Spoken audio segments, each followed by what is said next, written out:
Welcome back to News Talk for this half hour. I'm joined by Dr. Stephen Cusin, who is a patient advocate, and today going to be talking about hormone therapies. And during the break, we were talking about how, as a patient advocate, you help people explore what options they have before them.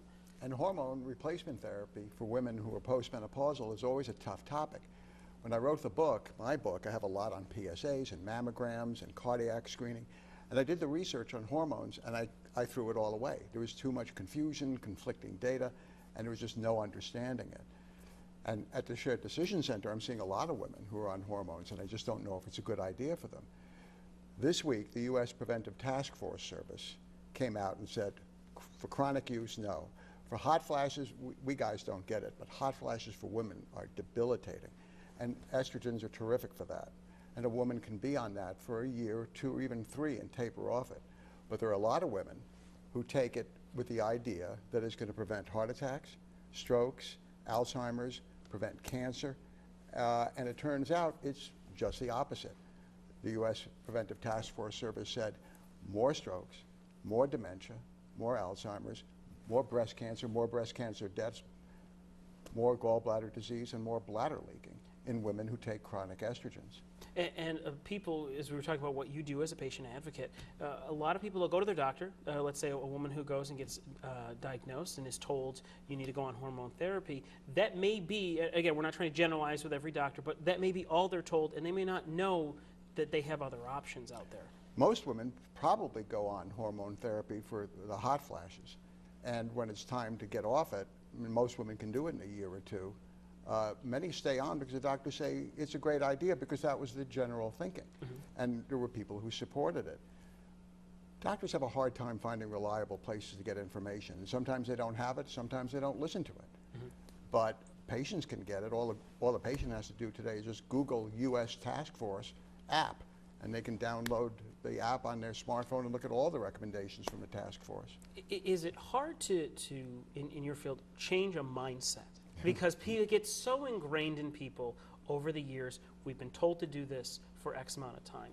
Or all of a sudden, a new study comes up. We're told to do this, and there hasn't been any long-term testing on it. Is it hard to convince people to kind of turn around their way of thinking against what has been instilled with them for so long? It's very, very hard. And there are certain medications, I call them shroud medications, because people are on them forever. They even stick them in the shroud in case they need it in the afterlife.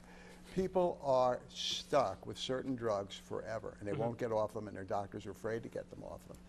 And habits are tough to change. It's the curse of knowledge. You've been doing something, it doesn't hurt, it doesn't help, but you don't know the difference, and you keep on it. We were talking about statins in the break. Yes, yeah, we were. And people are on statins chronically, and there's a lot of controversy regarding statins, but you'll not find a doctor who will stop a statin.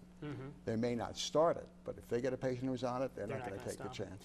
We have a graphic here to show regarding some of the effects and the topics of hormone therapy there that you were discussing just a minute ago. Yeah, this was supposed to help these things.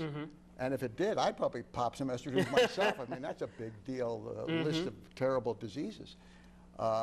So it turns out men worry about low T, women should worry about high E. Estrogen in women on a chronic basis is probably not a good idea. They should certainly talk to their doctors about it, because instead of helping these things, it's causing them. What estrogen is good for, it does prevent hip fractures, and that's important, but there are plenty of other medications for that. And it doesn't protect a lot. If 10,000 women take an estrogen for a year, it prevents only 6 fractures. But it causes 22 cases of Alzheimer's, many heart attacks, breast cancer, and strokes. It's not a good balance. No, the trade-off doesn't sound very good there. In your experience, Dr. Cusin, do you find, and again, I don't mean to generalize, but are you finding that as all these discoveries come forth and we're finding, making more scientific research, that we're becoming a bit over-medicated in your experience? We're becoming a lot over-medicated. And a lot of what I do at the center, and it's called polypharmacy, the average person over 65 takes 10 medications, and it turns out that 40 to 50% are not needed. And we spend a lot of time talking about interactions, talking about indications. So this is an over-medicated society, and it's an over-tested society. That's where the task force service is so nice. These are the guys who said no PSAs for men, no mammograms for women if they're under 50, no screening for ovarian cancer, and no treatments for A, B, C, D. They have a lot of recommendations, and doctors, some follow them, some don't. But these are 16 people. They're unaffiliated with the government. They're experts in their field, no conflicts of interest, no bias. And when they come out with something, you really kind of got to give it a lot of credit. Those are exactly the credentials that you want. Hard to find nowadays. We could talk about this all hour. Unfortunately, we are out of time, so we have to go. Very good to speak with you.